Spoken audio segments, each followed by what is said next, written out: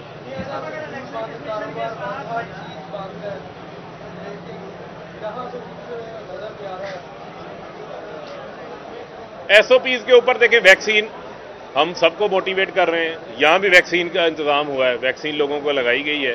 اور ظاہری بات ہے یہاں پر آپ کو پتہ ہے کہ منڈی ہے, اور منڈی کے اوپر جو ہے وہ لوگوں کا کاروبار کا سلسلہ ہے, اور اس میں معاملات پھر اسی طریقے سے چلتے ہیں.